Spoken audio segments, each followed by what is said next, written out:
कार्यक्रम कोरोना विशेष कार्यक्रममा यहाँलाई स्वागत छ। म अनिल आचार्य। दिव्यदर्शन टेलिभिजनले कोरोना महामारीको समयमा धादिङ जिल्लाभित्र रहेका स्थानीय स्तरमा कोरोना महामारीको अवस्था के कस्तो रहेको छ त भन्ने विषयलाई उठाएर यस कार्यक्रमको निर्माण गरिएको छ। यसै विषयमा आज हामी गजुरी गाउँपालिकाको कोरोनाको अवस्थाबारे जानकारी लिनको लागि आज हामी गजुरी गाउँपालिका स्वास्थ्य संयोजक रामहरि रेग्मीसँग कुराकानी गर्न जाँदैछौँ। आउनुहोस् उहाँलाई कार्यक्रममा जोडौँ। सर, यहाँलाई दिव्यदर्शन टेलिभिजनको कार्यक्रम कोरोना विशेष कार्यक्रममा स्वागत छ। हुन्छ, यहाँलाई पनि धन्यवाद। अहिले गजुरी गाउँपालिकाको दोस्रो कोरोनाको सङ्क्रमणको अवस्था कस्तो रहेको छ? यतिखेर विश्वव्यापी रूपमा नै कोभिड-19 को दोस्रो लहर चलिरहेको छ। त्यो चल्ने सन्दर्भमा विशेषतः नेपाल अघिल्लो फर्स्ट वेभभन्दा बढी सङ्क्रमित र बढी जोखिममा अगाडि बढिरहेको कुरा सर्वविदितै छ। किनकि त्यो कुरा दिनहुँ निस्किने नयाँ पोजिटिभ अर्थात् नयाँ सङ्क्रमणको सङ्ख्याले देखाइरहेको छ। त्यसै गरी हरेक दिन हुने मृत्युको सङ्ख्याले देखाइरहेको छ। र हामी स्थानीय तहमा समेत धादिङ र धादिङको पनि एउटा स्थानीय तह गजुरीमा समेत यो खालको समस्या अघिल्लो वेभमा अर्थात् फर्स्ट वेभमा गत वर्ष जुन अवस्थामा थियो त्योभन्दा पक्कै बढेको छ भन्ने हामीलाई सहजै अनुमान गर्न सकिन्छ।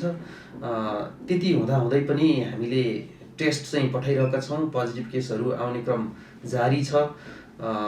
अलिकति हामीलाई मानवीय क्षति पनि भइसकेको छ। गजुरी गाउँपालिका स्थायी ठेगाना भएकै 2 जना व्यक्तिहरूको हामीले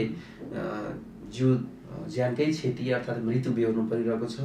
यद्यपि यो मृत्यु गजुरी गाउँपालिकाको स्थायी ठेगाना भएको व्यक्ति भए पनि दुवै मृत्यु गजुरीभन्दा बाहिर हो र उहाँहरू बाहिरै लामो समयसम्म बसिरहनु भएको थियो। यही अवस्था जारी रहेमा हामीले अझै पनि योभन्दा ठुलो क्षति बेहोर्नु पर्छ कि भन्ने खालको कुरामा हामी अलिक सजग रहेका छौँ र त्यही अनुसार तयारीमा जुटिरहेका छौँ। अहिलेसम्मको अवस्था हेर्ने हो भने गजुरी गाउँपालिकामा कतिजनामा चाहिँ कोरोना पोजिटिभ फेला परिएको छ? अब हामीले हेर्दाखेरि पठाएका केही परीक्षण स्याम्पलहरूको नतिजा आउन बाँकी छ र अहिले नै भन्दाखेरि हामीसँग गजुरी गाउँपालिकामा रिपोर्टिङ भएअनुसारको 7 जना केसहरू हुनुहुन्छ, जसमा 3 जना केस गजुरी गाउँपालिकाभित्रै आइसोलेसनमा हुनुहुन्छ भने बाँकी केसहरू गजुरीभन्दा बाहिर रहेर टेस्ट गराउनु भएको छ र उहाँहरू गजुरीभन्दा बाहिर नै आइसोलेसनमा हुनुहुन्छ। ठेगाना गजुरीको उल्लेख भएको छ। अहिले तपाईँहरू गाउँ गाउँमा यो सब सङ्कलनको लागि हिँडिरहनु भएको छ। हजुर, यो अवस्थामा चाहिँ अझसम्म कति सब सङ्कलन गर्नुभएको छ? कतिजनाको चाहिँ? स्वाब सङ्कलनमा चाहिँ विशेष गरी परीक्षण गर्नु नै यसको उपचार नभएको कारणले अधिकांश व्यक्तिहरूलाई हामीले तपाईँ स्वाब सङ्कलन गरेर जाँचको लागि पठाउने भन्दा पनि कोरोना अर्थात् कोभिड-19 सँग मिल्दोजुल्दो लक्षण छ भने यसलाई चाहिँ प्रमाणित नभएसम्म कोरोना नै हो भन्ने हिसाबले घरमै आइसोलेसनमा रहनुहोस्। अरू समस्या पर्यो, चिन्ह लक्षणहरू देखियो भने यो खालको चाहिँ लक्षणलाई कम गर्ने खालका औषधिहरू प्रयोग गर्नुहोस्। निको हुनु त आफ्नै इम्युनिटीले निको हुने हो। त्यसपछि पनि भएन भने हामी टेस्ट गराउँला भनेका छौँ। किनभने टेस्टले मान्छेहरूलाई एक प्रकारको मनोवैज्ञानिक असर पनि पर्ने भयो। किनभने पोजिटिभ आइसकेपछि डराउने, तर टेस्टको रिजल्ट नआएसम्म चाहिँ व्यवस्था गरेर बिहेमा पनि जाने, भोज भतेरमा पनि जाने, हिँडडुल गरिरहने भएको कारणले गर्दाखेरि हामीले टेस्ट नै धेरै गऱ्यो भने झन् मान्छे आतिन्छन् कि भन्ने हिसाबले यो मनोसामाजिक परामर्शको थ्रुबाट अगाडि बढ्न खोज्यौँ।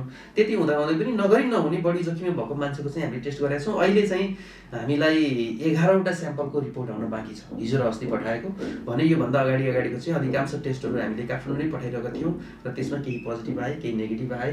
अब टेस्टको परीक्षण अर्थात् टेस्ट गर्ने अर्थात् परीक्षणको दायरा बढाउने क्रममा हामी लागिरहेछौँ।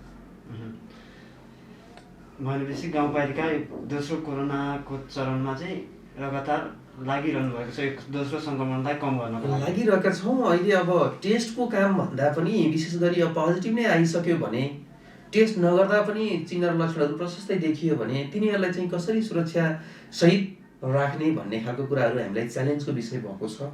किनकि हामीले रिफर गर्न सक्ने ठाउँहरू अत्यन्तै साँघुरिएर गएका छन्। स्थानीय तहबाट एकैचोटि सङ्घीय लेभलका अस्पतालहरूमा बिरामी रिफर गरिदिँदा वा अपरेसन गरेर पठाउँदाखेरि उहाँले लिने सम्भावना देखिँदैन, किनभने सङ्घीय अस्पतालहरू कोरोनाले भरिभराउ भइसकेका अवस्थामा छन्। भने हामीले स्थानीय तहबाट हामीले रिफर गर्ने भनेको बागमती प्रदेश अन्तर्गतको प्रदेश अस्पतालमा हो। प्रदेश अस्पताल भनेको हाम्रो सबभन्दा नजिकको प्रदेश अस्पताल, जहाँ कोरोनाको उपचारको लागि चाहिँ तयारीमा हुनुहुन्छ हाम्रै जिल्लाको धादिङ अस्पताल नै हो, जहाँका अधिकांश स्वास्थ्य कर्मी र अन्य स्टाफहरू आफै कोरोना सङ्क्रमित भएर उपचारमा हुनुहुन्छ। त्यो कारणले यहाँको पनि केही सेवा अर्थात् धादिङ कोरोना विशेष अस्पतालको सेवा पनि साँघुरिएको अवस्थामा हामीले धेरै बिरामीलाई चाहिँ रिफर गर्न सक्ने अवस्थामा छैनौँ भन्ने खालको अवस्थालाई मध्यनजर गर्दै स्थानीय तहमै कसरी म्यानेज गर्न सक्छौँ, अत्यन्तै जटिल केस बाहेक अरूलाई चाहिँ कोरोना पोजिटिभ भए पनि हामीले कसरी उपचार गर्न सक्छौँ भन्ने विषयमा हाम्रो ध्यान केन्द्रित छ, जसको लागि आइसोलेसनका बेडहरू बढाउने, त्यस्तै अक्सिजनका व्यवस्थापनहरू गर्दै अगाडि बढ्ने, स्वास्थ्य कर्मीलाई कसरी सुरक्षित राख्दै अगाडि बढ्ने, जसको लागि आवश्यक यो पर्सनल प्रोटेक्टिभ इक्विपमेन्ट भन्छौँ हामी, सुरक्षात्मक सामग्रीहरू PPE भन्ने चलन छ धेरैको जनमासमा जनजीवनमा झुन्डिएको कुरो, PPE को व्यवस्थापन गर्ने लगायतका कुराहरूमा हामी लागि परिरहेछौँ भने साइडमा अर्को यो जाँच परीक्षणका कुरालाई पनि बढाउने अर्को काम त भइरहेको। यो अहिले दोस्रो महामारी चल्नुभन्दा केही समय अगाडि गजुरी गाउँपालिकामा एउटा महोत्सव मेला लगाइयो। यो महोत्सव मेलाले गर्दा पनि सङ्क्रमितको सङ्ख्या बढ्ने अवस्था देखिरहेको छ, किनकि अब यो महोत्सव सकिएको केही समयमै सङ्क्रमणको अवस्था अलि तीव्र गतिमा आएको छ। यसमा चाहिँ गाउँपालिकाले के कस्तो निर्णय गरेको छ? यसमा महोत्सवभन्दा अगाडि महोत्सवकै लगभग सोही समयमा राजनीतिक पार्टीका ठुला सभा सम्मेलनहरू गजुरीमा मात्रै नभएर धेरै ठाउँमा भए। महोत्सवलाई हामीले चैत्र 12 गतेबाट चैत्र 24 गतेसम्म महोत्सवको आयोजना भन्ने हिसाबले एक प्रकारले आयोजकहरूले सुरु गरिसक्नु भएको थियो। त्यो बेलामा चाहिँ झन्डै फाल्गुनतिर आएर गाउँपालिकाबाट महोत्सव आयोजक टिमले चाहिँ हामी महोत्सव चलाउँछौँ भनेर एक प्रकारको पर्मिसन वा अनुमति पत्र लिनको लागि चाहिँ निवेदन दर्ता गर्नुभएको थियो। त्यस पछाडि गाउँपालिकाबाट त्यो बेलामा कोभिडको समस्या अलिकति घटिसकेको हो कि देशका ठुला राजनीतिक पार्टीहरूले चाहिँ हजारौँ लाखौँको सङ्ख्यामा काठमाडौँ लगायत ठुल्ठुला सहरमा कार्यक्रम गरिरहेको अवस्थामा हामीले चाहिँ महोत्सव सञ्चालन गर्न किन नपाउने भनिसकेपछि हाम्रो पनि बोली बन्द भएको अवस्था थियो र गाउँपालिकाले ठिक छ जिल्ला प्रशासन कार्यालयलाई लेखेर पठाउँ, उहाँहरूले दिनुभयो भने ठिक छ र गजुरी गाउँपालिकाको प्रत्यक्ष निगरानीमा र निर्देशनमा सञ्चालन गर्ने गरी भन्ने हिसाबले अगाडि बढेको थियो।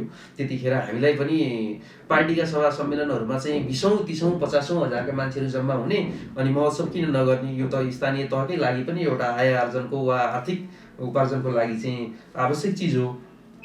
देशका अन्य भूभागमा पनि यो खालका महोत्सवहरू अब सुरु भइसकेका छन् भनिसकेपछि स्टेप अगाडि बढेको अवस्था थियो। अनि जब चैत्र 8 गते आएर नेपाल सरकार स्वास्थ्य तथा जनसङ्ख्या मन्त्रालयले यस्ता खालका चाहिँ सभा सम्मेलन र ठुला भेलाहरू नगर्न भनिसकेपछि हामीले तत्कालै सूचना निकालेर महोत्सव रोक्नको लागि आग्रह पनि गऱ्यौँ। त्यसैलाई फेरि राजनीतिक रूपसँग जोडेर अनि विभिन्न समूह उपसमूहहरूको चाहिँ विशेष स्वार्थका कारणले भन्ने खालको केही विवादहरू नै आएको थियो, जुन मिडियामा समेत आइसकेको पक्कै हुनुपर्छ, मैले भनिरहनु परेन।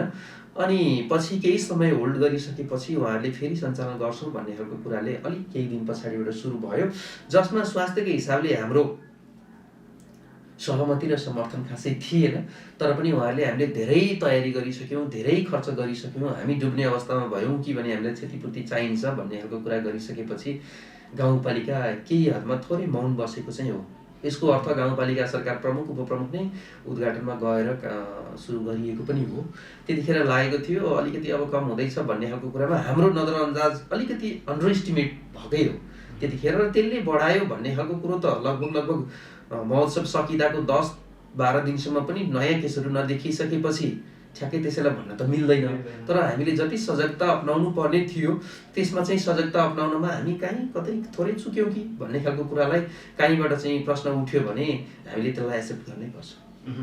भनेपछि यो जुन बिचको समय थियो कोरोना महामारी साम्य भएको समय, यस समयमा विभिन्न पार्टीको विरोध र्याली भयो, विभिन्न यो गोष्ठीहरूको कारणले नै अहिले यो दोस्रो कोरोनाको महामारी चाहिँ बढेको अनुभव भइरहेको छ। अहिले धेरै मानिसहरूमा? अब हामीलाई अघिल्लो वेबमा नेपालमा थोरै न्यून क्षतिमा न्यून बिरामी सङ्ख्यामा एक प्रकारले झन्डै नियन्त्रणमा आइरहेको अवस्था थियो।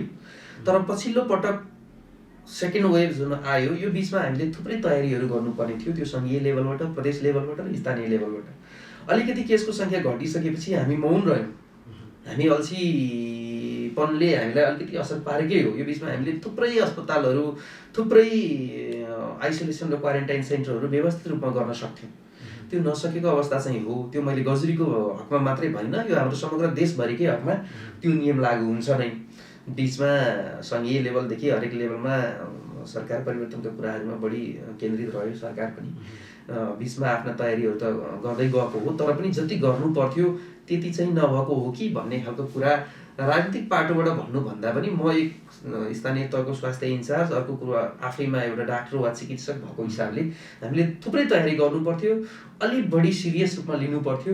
त्यो चाहिँ हरेक सरकारलाई मात्रै मैले भन्दिनँ, हरेक व्यक्तिमा पनि। हामी आफैमा पनि बिचमा मास्क फालेर मास्क नलाइकन हिँड्न थाल्यौँ होइन। हामीले चाहिँ भिडभाडमा जान थाल्यौँ, हामी चाहिँ सार्वजनिक सवारीमा कुचिएर यात्रा गर्न थाल्यौँ। त्यो हिसाबले हामी हरेक नागरिकले गर्नुपर्ने दायित्वमा चाहिँ काहीँ न काहीँ अलिक कमजोरी भएको चाहिँ हो। यो दोस्रो चरणको नयाँ भेरिएन्ट्स भनिएको छ, यो भनेको चाहिँ के हो? अब यो यस्तो हुन्छ, भाइरस भनेको संसारमा अहिलेसम्म भाइरसको असाध्यै राम्रोसँग काम गर्ने वा उपयुक्त रूपमा काम गर्ने औषधिहरू छैन, बिरलै छन्। एउटा दुईटा भाइरसलाई काम गर्ने एन्टिभाइरल औषधि भन्छौँ हामी, त्यो बनेका छन् भने अधिकांश भाइरसलाई नाश गर्ने वा मार्ने खालको औषधि छैन। केही भ्याक्सिनहरू बनेका छन्। भाइरस भनेको आफैमा कहिले जीवित कहिले निर्जीव, यो वैज्ञानिकहरूमा साइन्टिस्टहरूमा पनि विवादका कुराहरू हुन्। यसलाई मार्न सक्ने औषधि नबनेको कारणले गर्दाखेरि कतिपय भाइरल डिजिजको औषधि छैन। तपाईँलाई उदाहरणको रूपमा म भन्छु HIV एड्स, यो पनि भाइरसले गर्ने हो जसको औषधि छैन। जुन दिन भाइरसलाई राम्रोसँग मार्ने औषधि यो विश्व जगतमा मेडिकल साइन्सले बनाउँछ, त्यतिखेर कोभिडको पनि औषधि हुन्छ, HIV एड्सको पनि औषधि हुन्छ, अरू पनि हुन्छ, निको गराउने नै हुन्छ। तर अहिलेसम्म नभएको कारणले गर्दाखेरि यो भाइरस असाध्यै मेडिकल साइन्सको लागि चाहिँ जटिलताको विषय हो। अब यसले चाहिँ के गर्छ भने समयमा यसको चाहिँ जेनेटिक म्युटेसन भन्छौँ हामी, जिनमा हुने परिवर्तनहरू आइदिन्छ।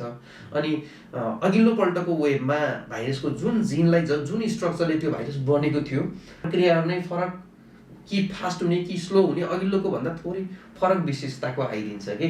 जस्तो मान्छेको पनि जेनरली जन्मिँदा हातमा 5वटा, एउटा हातमा 5वटा औँला, अर्को हातमा 5वटा औँला भएको एक प्रकारको जिनले चाहिँ जुन काम गरेको छ नि, जुन अङ्ग जसरी बन्छ त्यो गरेको छ। तर कहिलेकाहीँ हातको औँलै नभएको मान्छे जन्मिदिन्छ, कहिलेकाहीँ हातमा 6वटा औँला भएको मान्छे जन्मिदिन्छ। त्यो भनेको सामान्य जिनमा हुने परिवर्तनले चाहिँ स्वरूपमा फरक पारिदिएको हो। त्यस्तै भाइरसमा पनि यस्ता खालका स्वरूप परिवर्तन भयो भने चाहिँ ऊ फरक खालको नेचर वा फरक खालको गुण लिएर निस्किदिन्छ र त्यसले चाहिँ दिन 2 गुणा रात 4 गुणा भने जस्तो त्यो हजारौँ गुणा बढी चाहिँ एकै दिन एकै रात एकै घन्टामा चाहिँ बढ्दै गइसकेपछि फरक नेचरको आइदिन्छ। यस्तै खालको कोरोना भाइरसले नै फरक रूप लिएर आयो। फरक रूप, अधिकांश कुराहरू मिल्छ, केही कुराहरू अझ बढी कडा भएर निस्किन्छ। अब भोलि पहिलो वेभ आइसकेपछि दोस्रो वेभ आयो, अब यसको हिसाबले के भन्न सक्छ भने तेस्रो वेभ नआउला भन्न सकिन्न। त्यो तेस्रो वेभ चाहिँ अहिलेको भन्दा कमजोर पनि भइदिन सक्छ, अझ स्ट्रङ भएर पनि आउन सक्छ। यो समयअनुसार फरक भइरहने हुनाले गर्दाखेरि चाहिँ यसको जेनेटिक चेन्जेस वा जिनमा हुने म्युटेसन भन्छौँ हामी, परिवर्तनको कारणले फरक रूप लिएर फेरि प्रस्तुत हुने हो। यसको यो जुन भाइरस लागेपछि यसका सङ्क्रमणका लक्षणहरू चाहिँ के कस्ता रहेका छन्? प्राय अहिले त फर्स्ट वेभमा जे देखियो त्यही खालका लक्षणहरू नै लगभग देखिएका छन्। तर अहिले चाहिँ कहिले असाध्यै कोही व्यक्तिहरूमा पखाला लाग्ने, कोही व्यक्तिहरूमा असाध्यै मांसपेशीको पीडा हुने, अर्थात् मसल्सहरू दुख्ने, हड्डीहरू दुख्ने खालका समस्याहरू छन्। पहिलेको जस्तो सामान्य रुगाखोकी, सुक्खाखोकी, सास फेर्न कठिनाइका कुराहरू मात्रै देखिँदैनन् अहिले। चिन्ह र लक्षणमा त त्यति धेरै फरक छैन। यही खोकी लाग्ने, ज्वरो आउने, रुगा लागेको अनुभव हुने, घाँटी दुख्ने, सास फेर्न गाह्रो हुने, छाती दुख्ने, मांसपेशीहरू दुख्ने, अनि त्यसपछि गन्ध थाहा नपाउने, हुँदै गएर स्वाद पनि पत्ता नलाग्ने, हुँदै गएर अक्सिजनको त्यो सेचुरेसनको लेभल घट्ने र मान्छेलाई अन्तिममा चाहिँ मृत्यु हुने खालका चिन्ह र लक्षणहरू नै हुन्। तर अघिल्लो पटकको वेभमा अर्थात् गत वर्षको वेभमा जुन खालका चिन्ह र लक्षणहरू अलि सामान्य हुन्थे त्यो अहिले अलि स्ट्रङ हुने र त्यो चिन्ह र लक्षणको विकासका क्रमहरू चाहिँ अलिक फास्ट हुने।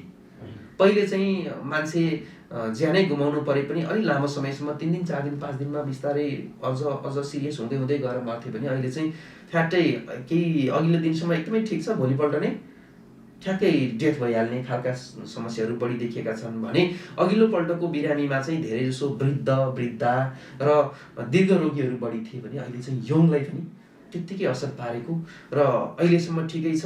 भोलि एकैचोटि हेर्दाखेरि छातीको एक्सरे गर्दाखेरि एक्सरेमा चाहिँ असाध्यै नराम्रो खालको न्युमोनियाहरू डेभलप भइसकेको एकदम फास्ट रेटमा त्यस्ता खालका फिचरहरू यो पटकमा बढी देखिएका छन्। त्यो भएको कारणले नै हामीलाई अलिक बढी च्यालेन्जिङ छ। यो दोस्रो चरणको भाइरसले चाहिँ विशेष गरेर कस्ता व्यक्तिलाई चाहिँ चाँडै आक्रमण गर्छ? अहिलेलाई यही भन्ने खालको अवस्था छैन। हाम्रो देशमा हेर्दाखेरि हुन त हामीले एक प्रकारको 65 भन्दा माथिका ज्येष्ठ नागरिकहरूलाई अनि स्वास्थ्यकर्मीलाई अनि सरकारी कर्मचारीहरूलाई वित्तीय कर्मचारीहरूलाई चाहिँ भ्याक्सिन उपलब्ध गराउने भनेर भ्याक्सिन पनि झन्डै 2 डोज भ्याक्सिन चाहिँ अन्तिम चरणमा आइसकेको अवस्था थियो होइन। त्यो भएको कारणले पनि त्यो समूहहरू अलिक कम सङ्क्रमित भएको हो कि भन्ने लाग्छ। र समग्रमा तथ्याङ्कलाई एनालाइसिस गरेर वा विश्लेषण गरेर हेर्ने हो भने चाहिँ अहिले तुलनात्मक रूपमा यङ पपुलेसन अर्थात् युवा शक्तिलाई पनि बढी सङ्क्रमित भएको। पहिले चाहिँ हामीले अघिल्लो वर्ष युवाहरूमा इम्युनिटी पावर राम्रो हुन्छ, बच्चाहरूमा इम्युनिटी पावर राम्रो हुन्छ, यसले चाहिँ रोगसँग लड्न सक्छ, वृद्धा र दीर्घ रोगीहरूलाई बढी जोखिममा छन् भन्ने खालको कुरा भनेका थियौँ भने अहिले चाहिँ त्यो थोरै परिवर्तन भएर युवा पुस्तामा पनि प्रशस्तै देखिएको, इभन बालबालिकामा देखिएको अवस्था छ। भनेपछि यो हामीले जुन दोस्रो चरणको खोप लगायौँ यो खोपको प्रभाव राम्रो परेको छ? खोपको प्रभाव भन्ने हो भने कतिपय हकमा हेर्ने हो भने यो खोप लगाएका व्यक्तिहरूमा चाहिँ यो खोपको प्रभाव कस्तो परेको छ? खोपको प्रभावलाई त अब खोप लगाएका व्यक्तिमा रोग देखियो कि देखिएन, पोजिटिभ आयो कि आएन भनेर चाहिँ अध्ययन गर्नुपर्ने हुन्छ।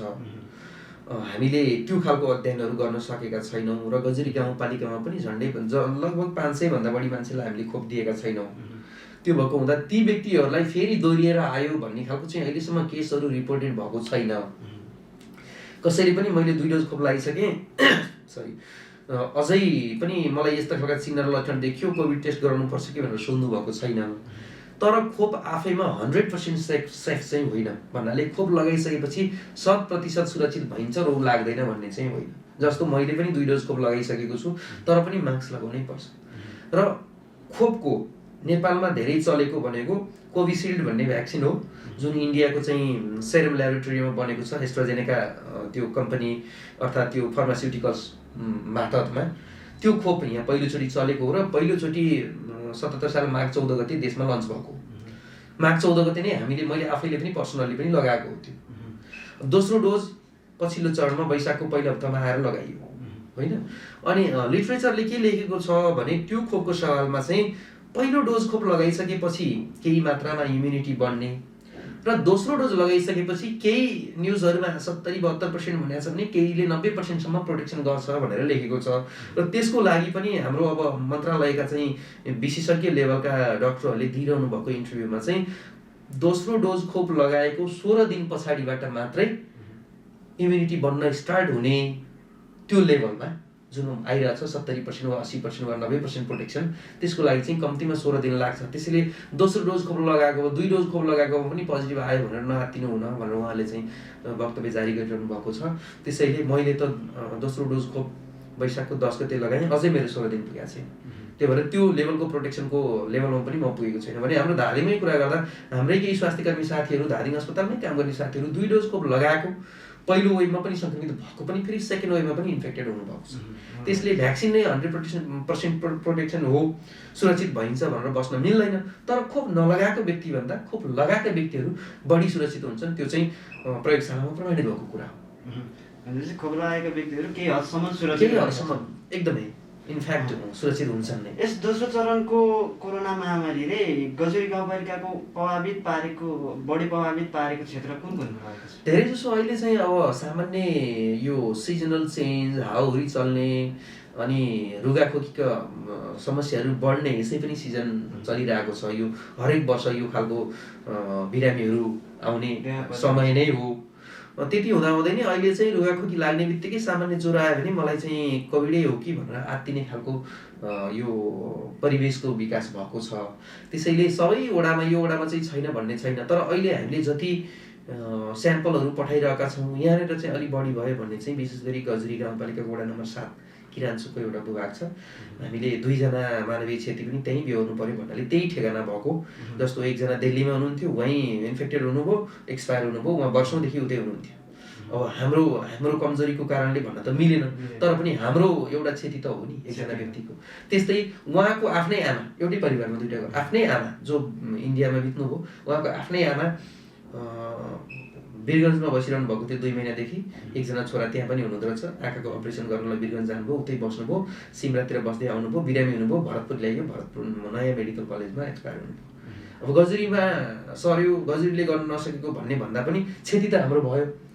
अनि उहाँलाई उपचार गर्ने क्रममा भरतपुर जाने आउने, उहाँको चाहिँ अन्तिम अन्त्येष्टिमा चाहिँ जाने आउने मान्छेहरू चाहिँ बढी जोखिममा पर्ने भए।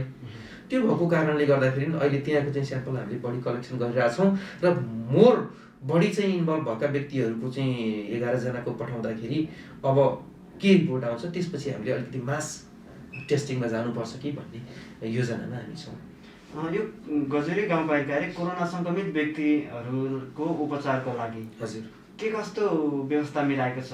उपकरण, अब यो उपकरणको व्यवस्था कस्तो रहेको छ? अब यो समग्रमा भन्नुपर्दाखेरि भाइरसको पूर्ण रूपमा उपचारै नभएको कारणले जति समस्या पर्छ, जे समस्या पर्छ त्यसको म्यानेज गर्ने भन्दा बाहेक अरू उपचारको सम्भावनाहरू छैन।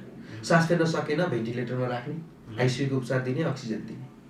त्यस्तै अब अरू खालको कुरा छ, ज्वरो छ प्यारासिटामोल दिने, खोकी छ खोकी कम गर्ने औषधि दिने लगायत केही सिम्प्टोमेटिक उपचार गर्न सकिन्छ। तर हामी गजरी गाउँपालिका आफैमा प्राथमिक स्वास्थ्य केन्द्र छ, त्यो आफैमा अस्पताल होइन, मिनी हस्पिटल भन्न मिल्छ। अब हामीले त्यहाँ आइसियु भेन्टिलेटरको फेसिलिटीहरू दिन सक्दैनौँ।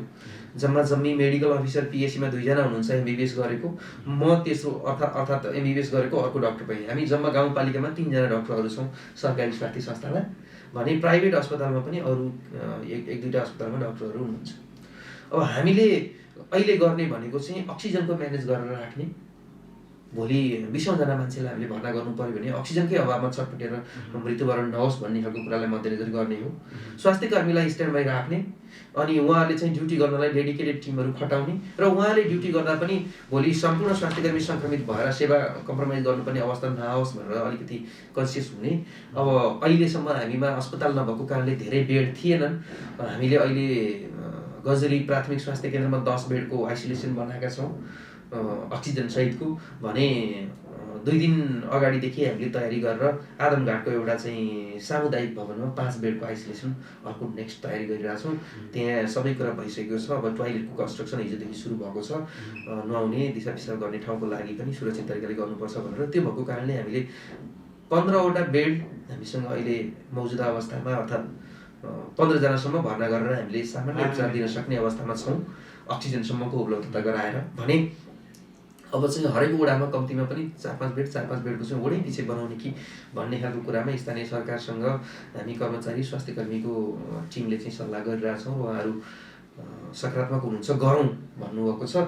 तर पनि अहिले यस्तो समस्या छ, यो बिजनेसको कारणले गर्दाखेरि सबै कुरामा हामीले मास्क खोज्यो भने आजभन्दा 10 दिन अगाडि पाउने मूल्यमा पाउँदैनौँ, सेनिटाइजर खोज्यो भने पाउने मूल्यमा पाउँदैनौँ, जति माग्छौँ त्यति पाइरहेको हुँदैन। सबै कुरा हामीले आफै बनाउने कुरो होइन। अक्सिजन त यति गाह्रो छ, अक्सिजन प्राप्त गर्नै कठिन छ। सिलिन्डर मात्रै भयो भने पनि रिफिल गर्ने ठाउँहरू चाहिँ हामीसँग छ।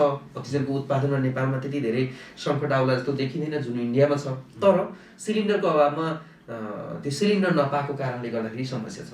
एउटा ठुलो 6 फिट अग्लो 47.5 लिटरको अक्सिजनको सिलिन्डरमा अक्सिजन भर्नलाई जम्मा 900मा आउँछ। तर त्यो सिलिन्डरको 20,000 देखि 25-30,000 भनिरहेछ। भनेपछि सिलिन्डरको डिपोजिट वा सिलिन्डर किन्नमा बढी खर्च हुन्छ, त्यही किन्नलाई नपाइरहेको अवस्था छ।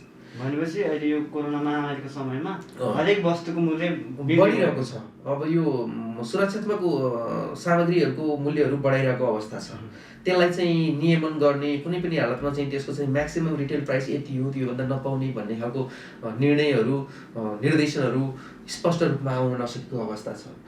सामाजिक सञ्जालमा देखिरहनु भएको छ काठमाडौँको फलानु हस्पिटलले चाहिँ क्याबिन रुमको कोभिडको लागि यति हजार, यसको लागि यति हजार भनेर आएका कुराहरू विरोधका कुराहरू नि भइरहेछ। सरकारको ध्यान आकर्षण भन्ने एउटा अपिल वा विज्ञप्तिसम्म आएको देखिन्छ। यसरी हामीले अक्सिजन म्यानेज गर्छु भन्दाखेरि कठिन हुने, मास्क सेनिटाइजर पर्याप्त रूपमा पाउनको लागि कठिन हुने अवस्था छ। त्यति हुँदाहुँदै पनि हामी जति जुन लेभलमा हामीसँग स्रोत साधन छ त्योबाट अगाडि बढ्छौँ र बढिरहेका छौँ। 15 बेडको आइसोलेसन तयारमा छ, अक्सिजन सहितको। स्वास्थ्य कर्मीले ड्युटी गर्ने, गएर चाहिँ उनीहरूको चाहिँ भाइटल्स भन्छौँ हामी, टेम्परेचर, प्रेसर, अक्सिजन स्याचुरेसनहरू हेर्ने, समस्या केही छ कि पत्ता लगाउने खालको कुरामा गरिरहेछौँ। र अहिले चाहिँ गजुरी अक्सिजन स्याचुरेसनहरू हेर्ने, समस्या केही छ कि पत्ता लगाउने खालको कुरामा गरिरहेछौँ। र अहिले चाहिँ गजुरीमा 3 जना एडमिटेड बिरामी हुनुहुन्छ, जसमा 1 जना प्राथमिक स्वास्थ्य केन्द्रमा हुनुहुन्छ भने 2 जना चाहिँ प्राइभेट अस्पताललाई पनि हामीले हाम्रो हातेमालो गर्दै सहकार्यमा अगाडि बढाएको छौँ र त्यहाँ उपचाररत हुनुहुन्छ। 3 जनाको स्थिति स्टेबल नै छ, त्यस्तो गाह्रो छैन। र एउटा बिरामी चाहिँ हामीले धादिङ अस्पतालको धादिङ बेसीको कोभिड अस्पतालमा रिफर गरेका छौँ। उहाँको चाहिँ जलेको केस थियो, बर्नको केस, पोलिएको, यहाँभन्दा तल र यहाँभन्दा तल सबै यतातिर तिग्रा हाल्नु पोलेको, त्यसलाई चाहिँ दिनौँ ड्रेसिङ गर्नुपर्ने, अलिकति जटिल भएको र थोरै मिनी आइसियुको सेटअप चाहिन सक्छ कुनै पनि बेला भनेर यहाँ रिफर गरेका छौँ। तर यहाँ पनि म्यानेज गर्न गाह्रो भइरहेको होला, किनभने सिचुएसन अलिकति क्रिटिकल नै छ स्वास्थ्य कर्मीको पनि। अहिले गजुरी गाउँपालिकामा यो मौसमको कारणले पनि धेरै बिरामीहरू हुने भएका छन्।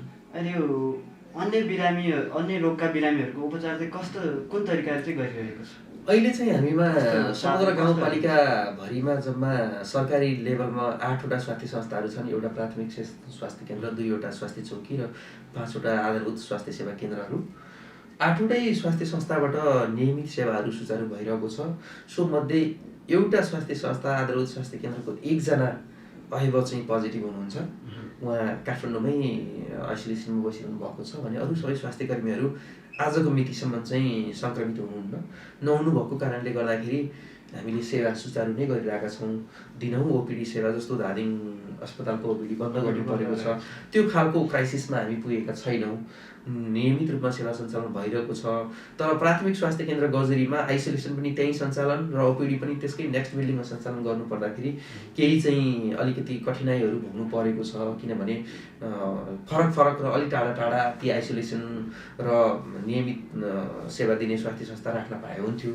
त्यो खालको कुरामा हामीलाई अलिकति कठिन भइरहेको छ। तर सेवामा कम्प्रोमाइज छैन। तर हामीले अपिल अर्थात् हामीले नोटिस चाहिँ के जारी गरेका छौँ भने अहिले स्वास्थ्य संस्थामा गएर उपचार लिनु पनि असाध्यै जोखिम बढेको हुनाले सामान्य बिरामी, अनि आज मलाई अलिक कस्तो छ एकचोटि प्रेसर हेरिहालौँ न भनेर आउने बिरामी, सामान्य फोन गरेर वा मेडिकल क्लिनिकहरूमै सामान्य औषधि किनेर खाँदा पनि हुने बिरामीलाई चाहिँ सक भर्न आउनुहोस्, अस्पताल आउनु जोखिम छ। बरु आवश्यक पर्छ भने हाम्रो सम्पर्क नम्बर चाहिँ यो हो। टेलिमेडिसिन अर्थात् टेलिफोनबाटै सरसल्लाह गरेर परामर्श गरेर औषधि खाउँ। स्वास्थ्य संस्था आउने ट्रेन्ड चाहिँ अलिक घटाउँ है, जरुरी नपरिकन नआउँ भन्ने खालको सूचनाहरू जारी गरेका छौँ। सेवामा कम्प्रोमाइज चाहिँ छैन। तपाईँ गजुरी गाउँपालिकाको स्वास्थ्य संयोजक हुनुहुन्छ, यस नाताले गजुरीवासीलाई के सल्लाह दिन चाहनुहुन्छ यो दोस्रो कोरोना महामारी चलिरहेको अवस्थामा? अब यो मैले अघि नै पनि भने, यो महामारी धेरै हामी यसरी नै बस्ने हो भने अझ ठुलो विकराल रूप लिन सक्ने अवस्थाको मध्यनजर गर्न सकिन्छ सजिलै। त्यसैले यसमा स्वास्थ्य कर्मीहरू, स्वास्थ्य संस्था, सरकारी सिस्टम, प्राइभेट अस्पतालहरूले मात्रै गरेर केही हुनेवाला छैन। यहाँ सुरक्षाकर्मीहरू मात्रै कुदेर केही हुनेवाला छैन। यहाँ मिडियाले चाहिँ प्रचार प्रसार गरेर मात्रै पनि केही हुनेवाला छैन। जति गर्नुपर्छ हरेक व्यक्तिले आफ्नो सुरक्षा लिनु जरुरी छ। हरेक व्यक्ति, मेरो वरिपरि कोरोनाका भाइरसहरू प्रशस्त हिँडिरहेका छन्, मैले सचेत भइन भने, मैले सुरक्षात्मक सामग्रीहरू अपनाइन भने म जुनसुकै बेला जोखिममा छु, त्यो बेलामा मैले अस्पतालमा नपाउन सक्छु, अक्सिजन नपाउन सक्छु। त्यसैले पनि म अहिले सजग हुनुपर्छ भन्ने खालको कुरा बुझ्नु पर्यो। हाम्रोमा चाहिँ के छ भने अहिले देख्यो भने मास्क लगाइदिने, होइन भने फालेर हिँड्ने। यो त मेरै अफिसको साथी त हो नि, मिल्ने साथी, योसँग बस्दाखेरि मास्क लगाउनु पर्दैन भन्ने, होइन। योसँग हिजो पनि सँगै थिएँ, हिजो लगाएन अब किन लगाउनु पर्यो र भन्ने, वा मलाई अहिलेसम्म केही छैन किन लगाउँ र भन्ने खालका कुराहरूले चाहिँ समस्या समाधान हुनेवाला छैन। त्यसैले हरेक व्यक्ति, हामीले भनिरहेछौँ एसएमएस भन्ने थिएको त अब एक प्रकार उखान नै जस्तो भएर बसिसक्यो, सबैको मुखमा झुन्डिसकेको छ, होइन। यस भनेको सोसियल डिस्टेन्स अर्थात् सामाजिक दूरी भनेको भौतिक दूरी नै हो। एक व्यक्ति र अर्को व्यक्तिको बिचमा 2 मिटर डिस्टेन्स कायम गरेरै बसौँ, भिडाडो नजाउँ भन्ने कुरो, त्यसलाई फलो स्ट्रिक्टली गर्नु पर्यो। अर्को यम भनेको मास्कको चाहिँ उचित प्रयोग गर्नु पर्यो र सधैँ प्रयोग गर्नु पर्यो। कहिले गर्ने कहिले नगर्ने गरेर भएन। एक्लै बस्दा त प्रयोग गर्नु परेन, तर जब अलिकति व्यक्तिको नजिक पुगिन्छ त्यतिखेर प्रयोग नै गर्नु पर्यो। एस भयो, एम भयो। अर्को एस भनेको सेनिटाइजरको युज वा सोप वाटरले हात धुने कुरा। त्यो पनि साबुन पानीले हात धुने भनेको साबुनको फिजहरू आइसकेपछि मिची 20 सेकेन्डसम्म, किनभने साबुन पानीको कन्ट्याक्ट 20 सेकेन्डसम्म भाइरसलाई भयो भने मर्छ भन्ने हो। 5 सेकेन्डमा यसो धोएर चाहिँ साबुन लगाएर मैले धोएँ भनेर हुँदैन। त्यसैले यो एसएमएसलाई सबैले स्ट्रिक्टली फलो गरिदिने हो भनेदेखि योबाट बच्न सकिन्छ भने। दोस्रो कुरो, स्याम्पल दिएर आयो अनि फेरि स्याम्पल दिएर रिजल्ट नआउन्जेलसम्म पनि 2-4 जनासँग मिसिसकेको, बिहेमा गएको, भोजभातेमा गएको भन्ने खालको कुरा हुन्छ। अनि उसको पोजिटिभ आयो अनि उसले चाहिँ मलाई साह्रै होला भन्ने हिसाबले फेरि मान्छे दौडेर आउँछन् कि जसले स्याम्पल दिएको छ म जोखिममा छु, स्याम्पल दिएर आएँ, मेरो नजिक चाहिँ कोही पनि नआऊ, अर्थात् म चाहिँ भिडभाडमा जान्न भनिदिनु पर्यो नि। सारा कुराहरू बन्द छन्, हरेक अब कार्यालयहरू बन्द छन्, धेरै जसो ठाउँमा नोटिस निकालेर काम बन्द भएका छन्, मन्दिर बन्द छ, सबै ठाउँमा भगवान्कै घर बन्द छ, तैपनि अस्पताल त खोलेर बसेका छौँ नि। त्यो बेलामा स्वास्थ्यकर्मीलाई सबैले सहयोग गर्नु पर्यो। हरेकले आफ्नो ठाउँबाट सहयोग गरिदियो भने मैले के गजरीवासी यो दिव्यदर्शन टेलिभिजन हेरेर बस्नुभएको गजरीभन्दा बाहिरको जति पनि मान्छे हुनुहुन्छ भने पनि गजरीलाई त्यसै भनिहालेँ, आफू त्यहाँको जिम्मेवार व्यक्ति भएको हैसियतले भने, एउटा चिकित्सक वा डाक्टरको नाताले समग्र जसले दिव्यदर्शन टेलिभिजन हेर्नुहुन्छ वा यो युट्युबमा अपलोड हुन्छ भने युट्युब हेर्नुहुन्छ, सबैलाई हरेकले आफ्नो आफ्नो ठाउँबाट गर्नुपर्ने कर्तव्य पुरा गरौँ। त्यसमा स्वास्थ्यकर्मीले हामी लागिरहेका छौँ, सहयोग गर्नुहोस्, हौसला दिनुहोस्। खाइ नखाइकन, नसकिकन मास्क लगाएर नाकमा गालामा घाउै बनाएर पनि स्वास्थ्यकर्मीहरू लागि परिरहनु भएको छ। किनभने अहिले जसरी चाहिँ देशमा युद्ध हुन्छ, विश्वयुद्ध अर्थात् विभिन्न प्रकारका युद्धहरूमा चाहिँ सेना आफ्नो ज्यानको बाजी थापेर अगाडि बढेका छन्, स्वास्थ्यकर्मी त्यही हदमा हामी अगाडि बढ्न तयार छौँ। किनभने हाम्रो लागि अहिले सबभन्दा ठुलो लडाइँ भनेको यस्तै लडाइँ नै हुने हो स्वास्थ्यकर्मीको लागि, र त्यसमा सबै स्वास्थ्यकर्मी तयार हुनुहुन्छ भन्ने लाग्छ मलाई। त्यो खालको विश्वास छ भने हरेकले आफ्नो ठाउँबाट चाहिँ नियमको पालना गरिदिनु पर्यो, सरकारले भनेका कुराहरू मानिदिनु पर्यो, सामाजिक सञ्जालमा नेगेटिभ कुराहरू लेखिदिनु भएन, अननेसेसरी मान्छे मरेका खालका चाहिँ श्रद्धाञ्जली यान त्यान कुराहरू लेखेर चाहिँ हतोत्साहित बनाउने खालका कुराहरू गरिदिनु भएन। यो बेलामा चाहिँ सबैले पोजिटिभ भएर बरु निको भएर निस्केका मान्छेहरूलाई चाहिँ धन्यवाद दिउँ, बधाई दिउँ। त्यस्तो खालको कुराले यो मनोसामाजिक वा मानसिक रूपमा पनि मान्छेलाई उत्साहित बनाउँछ र अलिकति पोजिटिभ भाइब्सहरू बढाउँछ। त्यसैले अहिले धेरै नराम्रा न्युजहरू नराखौँ।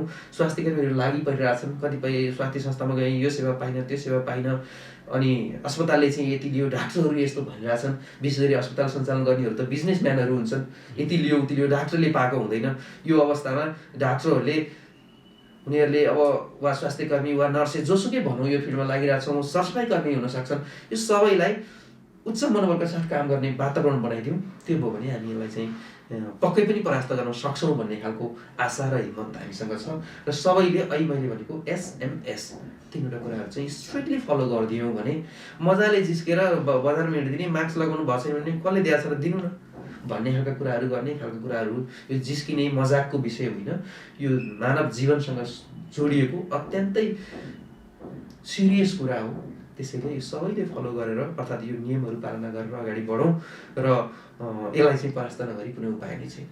यही कुराहरू मैले भन्न चाहन्छु। हस् त दिव्य, आफ्नो व्यस्त समयको बावजुद पनि दिव्यदर्शन टेलिभिजनको यस कार्यक्रममा आएर केही शब्द राखिदिनु भएकोमा यहाँलाई धेरै धेरै धन्यवाद व्यक्त गर्छु। हुन्छ, यो जटिल परिस्थितिमा स्वास्थ्यकर्मी वा एउटा चिकित्सकको आफ्ना कुराहरू मिडिया मार्फत वा यो दिव्यदर्शन टेलिभिजन मार्फत धेरै मानव जगतमा प्रसार गर्ने कामका लागि मलाई बोलाएर केही कुराहरू भन्ने अवसर उपलब्ध गराइदिनु भयो।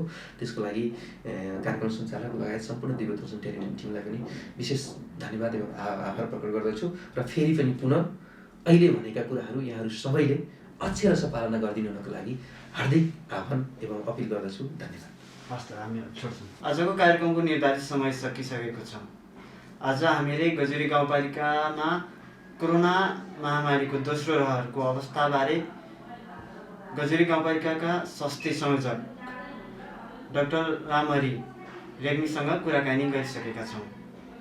आजको कार्यक्रम कस्तो लाग्यो सल्लाह सुझाव दिन नभुल्नुहोला। पुनः अर्को कार्यक्रममा अर्को गाउँपालिकाको अवस्था के कस्तो रहेको छ भन्ने विषयमा छलफल गर्ने नै छौँ। आजको लागि कार्यक्रमका सम्पूर्ण युनिटसहित म अनिल आचार्य पनि बिदा लिन्छु। हस्त, नमस्कार।